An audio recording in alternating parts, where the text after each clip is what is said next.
So for those who have a bank account, do you check it regularly?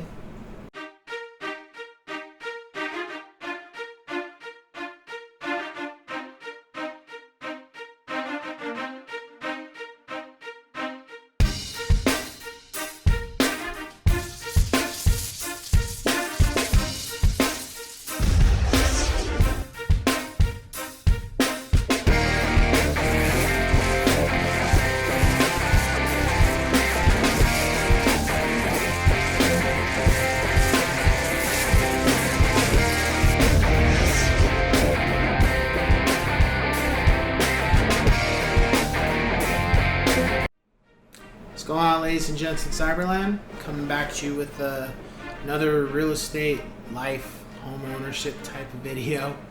I gotta find a better way to say that, but anyway. This one is something that I've been more inclined to pay attention to, I'd say probably in the last year or so, and I know that's probably not a good thing, but at least I'm here to admit my fault and admit that I didn't always do it, and I'm sharing with you guys that you should be doing this, especially now more than ever.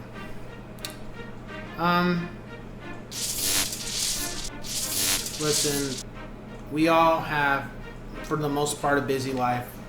And you have things in your life that you have to do, and you have things in your life that you really don't want to do, and then you eventually get around to it. And then you have things that you want to do. And somewhere in those three categories I mentioned, you should really make checking your bank accounts something you need to do on a regular basis. Why? Because more than ever, and I'd say really since 2020, there's been a lot more fraud across the board. And you need to be aware of any fraud that is going on. Sometimes the banks don't catch it. And you need to also be aware of where your money's going. If you're trying to manage your budget, if you're trying to get out of debt, if you're trying to have money saved up for that vacation you want to do with your family, or you're trying to utilize the money to buy an investment, something that's going to make you money later down the road, you need to know where your money's going. You need to make sure that your money is where it's supposed to be, and that no funny business is going on. I have had at least two situations in the last year where my money was going into areas that I did not authorize. It wasn't necessarily fraud, however,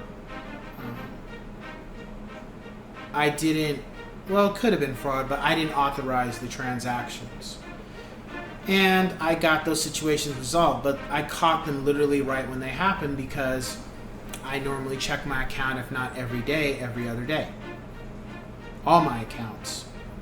And the reason being is because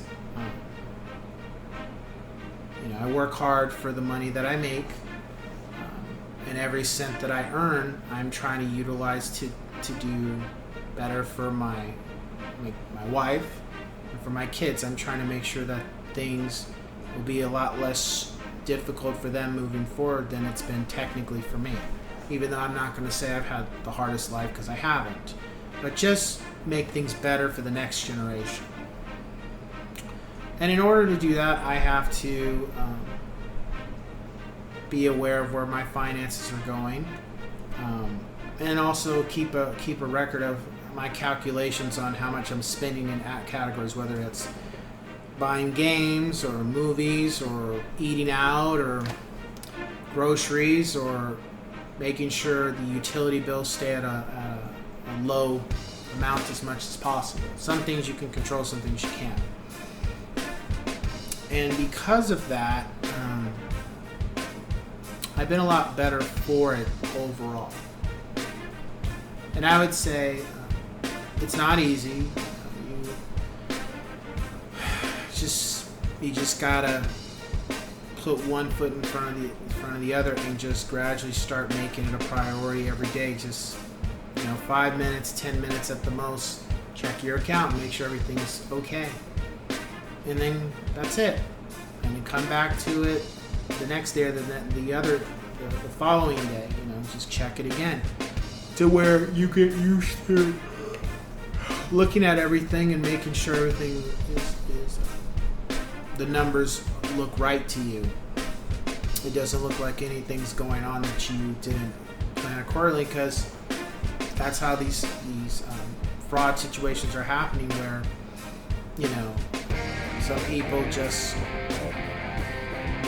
they think that their money is safe automatically, and that's not always the case. And you can't depend on somebody else to, even no matter what banks will say, you can't 100% depend on them to let you know that something went, some type of fraud happened. But you also need to take action to ensure that things are okay with your account, that you're making sure that money's not coming up missing. Because at the end of the day, it's your money, and you need to keep, have that mindset. So with that being said, I'll catch you guys in the next one. Take care.